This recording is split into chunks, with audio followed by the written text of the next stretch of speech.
Hi guys, welcome to day 10 of the 3-month DAS trading challenge. So 60 days in the trading challenge, it's a 3-month simulator. We've gone through 10 days. This is my 10th day, so 2 weeks officially. And what a day. I mean, if I have ever had a day which has been, I wouldn't say stress-free because there's always a bit of stress, but really low stress and really comfortable and also quite profitable, then this is it. I mean, this is just a great example of what a really good day could look like. So let me just show you how I did today. I might have to, yeah, I'm just going to make this a bit bigger. But anyway, just 12 tickets, which is 12 executions, which is just as close to perfect as I think I can ever get. Small share size, I'll go through that as well. And a realized profit of $766. So just, I wouldn't say easy because I don't want to use the word easy because nothing in trading is easy. But if there was ever a day to kind of enjoy and really kind of, I mean, I always have fun, but just something that you can really walk away from very pleased and very, kind of lighthearted and nothing to really worry about, like I did last Friday with Kaya when I was absolutely just gung-hoing and revenge trading. So today was just a really nice change from all that stress and pressure. So just took the 2 trades today, which was CLVS and EQT. So both of these popped up on the alert scanner. Now CLVS, I'll go through EQT because I've already got up on screen here. So EQT, so these are my trades that I took. So I jumped into EQT. As you can see, I gave it 5 minutes to kind of show the market which direction it's going to go in. So I got in here at EQT at 9:37 in the morning, which is right here. And I got in with, what was it, 200 shares. So nothing big in terms of size, quite manageable. And my target was for this to reach 54.33. There is a daily level which I haven't drawn on here, 54.33. Actually, it's pretty much here where this is. So there's a daily level that I drew on pre-market to show us exactly how high and where it can bounce off, support and resistance levels. Pretty much here at 53.44.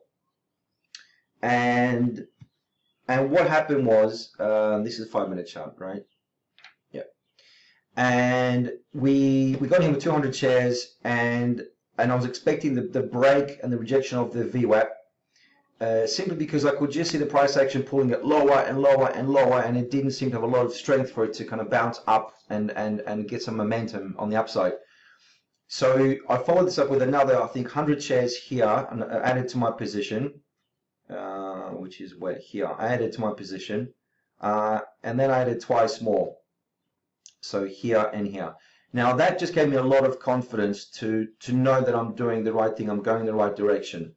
And really it was a very stress-free trade because this fell quite quickly. I mean, this is a 5-minute candle. You can see how long the body is.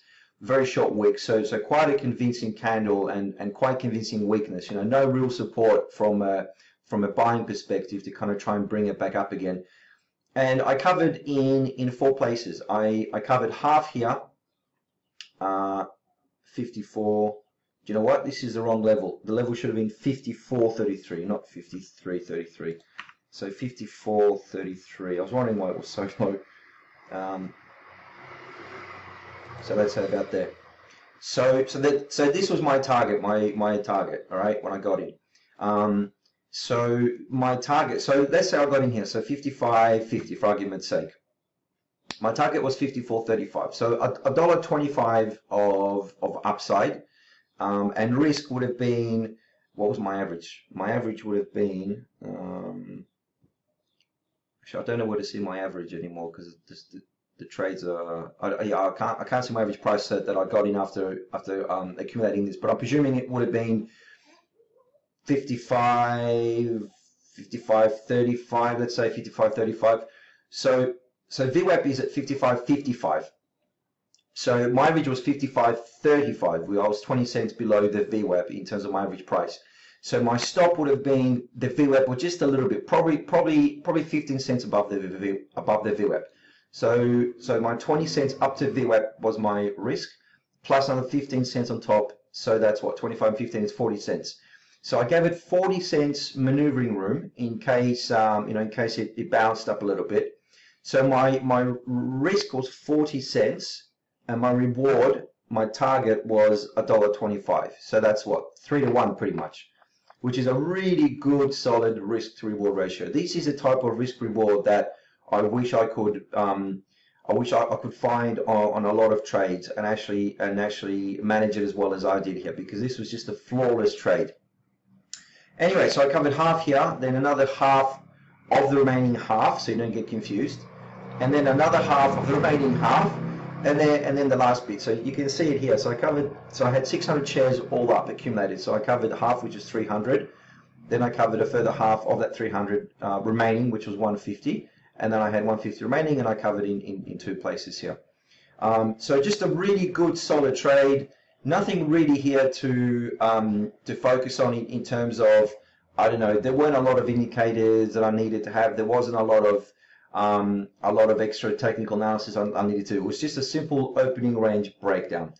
That's it. I mean, yes, I use the VWAP and I use the moving averages as support and resistance, and I use just regular support and resistance levels to draw on my chart where I wanted to get out.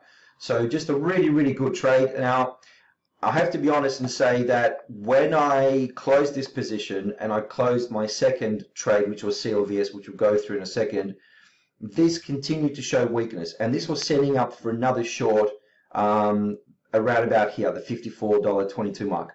And I was tempted.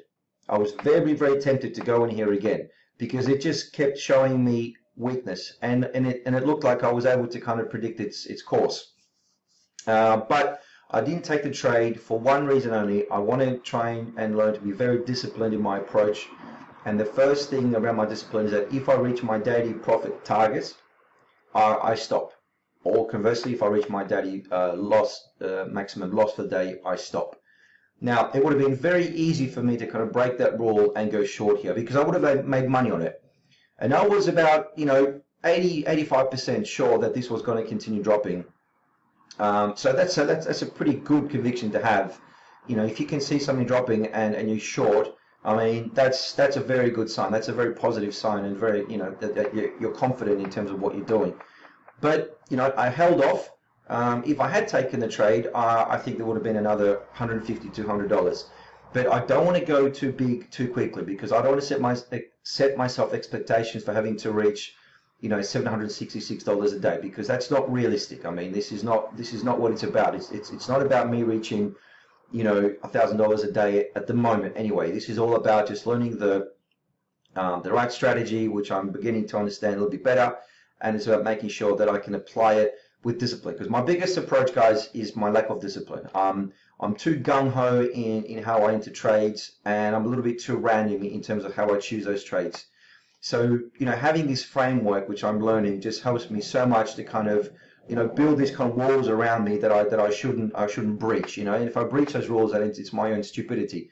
And having that framework just makes a big difference in terms of, solidifying my expectations, and also making sure that I work within reasonable limits of risk, as well as a reward. So, at the end of the day, we're risk managers, and our job is to make sure that, obviously, we don't blow our account up, but make sure that we manage our capital, and if we see a good setup, and only if we see a good setup, then we kind of go in for the kill. And this was one of those. So very happy with this trade. Let me move on to CLVS. CLVS was a little bit more choppy. Actually, I've added one indicator onto this, one study, which I'm going to remove because it's not working as well as I wanted it to. Excuse me, my phone. It's the RSI. I was just hoping it would just show me here a little bit on the side, the actual level of the RSI, without having to draw the actual, chart on my chart, because I don't really want to see this kind of, wonky, kind of ugly looking thing. But I don't know how to remove the actual lines from the chart and still keep an indicator on the side. And I don't know how to actually insert an RSI kind of table below this just yet. So I'll look into this maybe today. But yeah, CLVS, a little bit choppy. So this is 9:30, the first candle. it was green. I mean, pre-market, you could see that it had a pretty kind of good uptrend. And then at 9:20, and I've noticed this happen a lot when people take profits just before the market opens. Stocks tend to kind of deflate just a little bit as people take money. But and it kind of it kind of closed here. Sorry, it opened here in the pre-market 5-minute candle before the market opened on the VWAP. So I was looking at the VWAP, seeing how closely this will get to VWAP breaking or potentially going up if that was the case. Because what could happen is that this could have just broken down as people taking profits, but then it could have had a really good shoot up off the VWAP and it could have continued this positive trend. I mean, you just don't know. But because I saw this really long wick, it gave me a little bit of confidence to say, look, this looks a little bit, I wouldn't say it's an indecision candle because it's not really, because it's still got a very long body on it. But I thought, I'll keep looking at this, I'll keep watching this, and because it looks to be a little bit more risky than the EQT setup that I had. And what I did was, you see this blue line here. This blue line is my 9-day moving average. The orange is the 20, the green is the 50, and there's a purple 200, which you can't see because it's off the chart. So as I was looking at the 9-day moving average, and as it kind of it opened up, sorry, the candle opened up here. So the candle at 9:35 opened up here at $89.50, which is another psychological level. It's a half round number, and as it couldn't breach it, it almost got to 90, which I think if it had gotten to $90, I think this would have continued upwards, because it's just my personal opinion that when you get those full and half round numbers, that they do have a really big they have an influence, and as it couldn't break that, and it started kind of dropping, and it dropped below the 9, dropped below the 20, and as it was dropping below the VWAP, I thought, okay, I'm going to take a small size because it looks like it could drop further, but obviously it was a bit risky. I mean, this could have just bounced off and continued up, but I took a small 100 share size here, really good entry now that you look back on it. And I added just a little bit more here, just another 100 shares, so nothing too big, so I don't want to go too big. And this strategy that doesn't require you to go being big. I mean, 200 shares, 300, 400, up to 600 depending on the price, and your buying power is as high as I'm going to go. And once again, I covered just in 2 lots. I covered, I was actually a little bit angry that, well, not angry, but I was disappointed that, because this one, once again, my target was the 50-day simple moving average, which is this green line here. That was my target for this trade. So let's go through risk reward again. So I got in here, which was $88. What was it? 88. So I got in at 88. My stop would have been 88.50 or thereabouts. Okay, which is the 20-day moving average. So if I took 100 shares, that's a $50 loss that I'm prepared to take on this trade. So I was risking 50 cents, and my target was, what's this? Let's call this 84.50. So from what was it? 88 to 84.50. What's that? That's $3.50, I think. That's 3.5 points, if I'm correct. So it's 3.5. So I'm looking to gain $3.50 if my math is correct, and I'm risking 50 cents. So what's that? That's 6 to 1, right? I think so. 7 to 1, almost 7 to 1. That is a great risk reward. I mean, you're not going to get risk reward of that size very often. But obviously, once again, there was no guarantee that I was going to get to this 50. And I was a little bit angry that I didn't cover at least a little bit when it got this closer, because it just could have shot straight back up, which it did. The next candle opened here, and it went a little bit above the VWAP. So I was a little bit concerned that I might actually have to close out for a loss here. But luckily enough, it turned around and it continued its downward spiral, and I covered half because I didn't want it to kind of go back up again without coming close enough to my target. So I covered half here.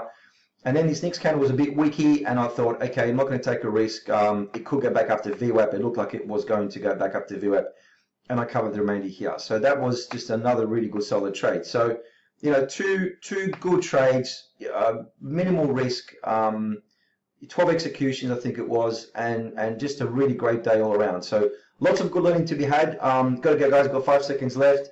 Enjoy the rest of your day. Talk to you tomorrow. Cheers. Bye.